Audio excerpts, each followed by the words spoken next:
All right, let's talk about leadership. Specifically, what is it that truly separates a good leader from a genuinely great one? You know, it's a question that goes way beyond what you'd read in a textbook. It gets right to the very heart of what it means to have influence. So let's kick things off with a big question. When it comes down to it, is leadership really about what you know? Having all the right strategies, all the data points, or is it about who you are? Something much more fundamental. Well, the source material we're digging into today comes down hard on one side of that debate. It makes this really powerful argument that, yes, skills are important, of course they are, but the real, unshakable foundation of great leadership, that lies way deeper. It's all about those personal qualities, your character, that show up when things get tough. Okay, so let's break that down. We're going to start with the first big idea: leadership's true foundation. Think of this as the absolute bedrock, right? The core of a leader's influence that just doesn't shake, even when everything around them is falling apart.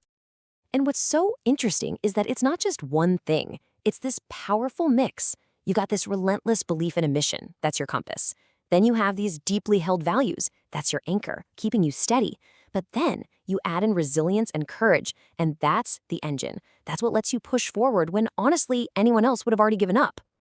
Okay, that sounds great in theory, but what does it actually look like in the real world?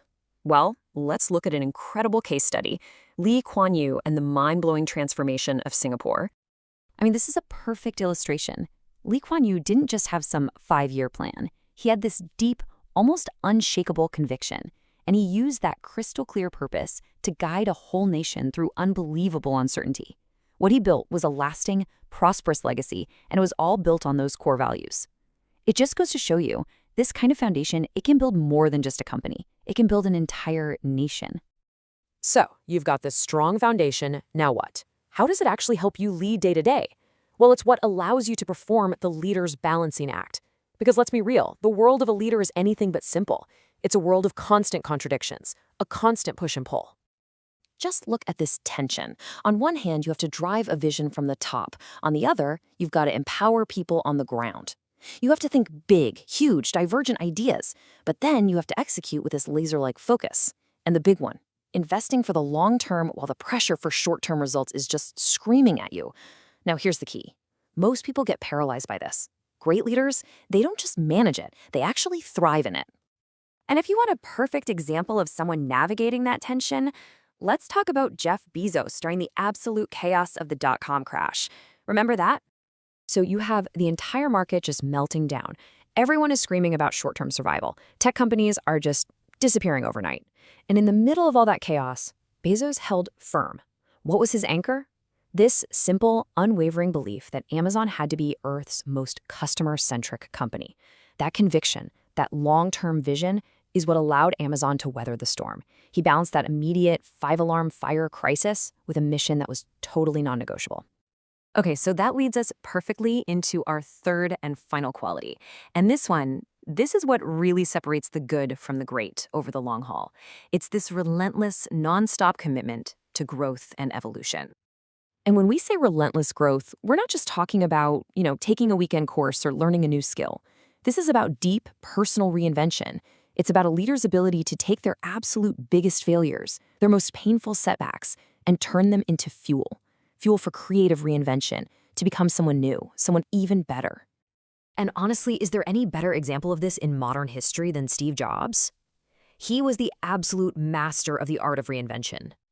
Just think about this journey for a second. First, he gets ousted, fired from the company he co-founded. I mean, can you imagine a more profound professional failure? But what does he do? He goes and builds Pixar, literally changing an entire industry. And then he comes back to Apple and completely reinvents it, and pretty much the whole world of technology along with it. See, he didn't just survive his failure. He used it as a launchpad to become a totally different, more visionary leader. So, what's the big takeaway here? It's that all the knowledge, all the skills, all the strategies you can learn, they're important for sure, but they are not the whole story. Knowledge by itself is just not enough. So, when you put it all together, what really defines a great leader is this journey. It's a process. First, you anchor yourself in your values. Find that mission that just doesn't bend. Second, you embrace the contradictions. You learn to live in that tension. And finally, you reinvent yourself relentlessly. You see every single setback as an opportunity to grow. And that really gets to the heart of it all, doesn't it? Great leadership isn't born from having all the answers, from certainty. It's born from conviction. It's having the courage to move forward anyway, into the unknown, and to inspire other people to come with you. It's about being that source of trust and hope, especially when the chips are down. So I'll leave you with this final thought. The challenges are going to come. That's a guarantee. The pressure is going to be intense. So the real question is, in those moments when everything is on the line, how are you going to choose to lead? Because your knowledge will get you in the room, but it's your character that will define you as a leader.